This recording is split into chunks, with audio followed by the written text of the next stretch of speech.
power up dia akan auto on kan. Okay, begini. Korang connect saja transmitter daripada VRRIIS ni ke pocket tree.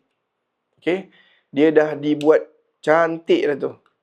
So, terus cucuk dan lock.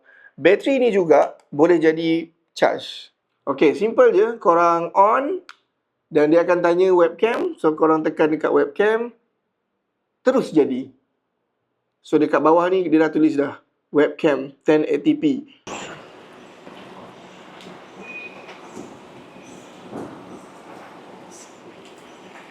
Okay.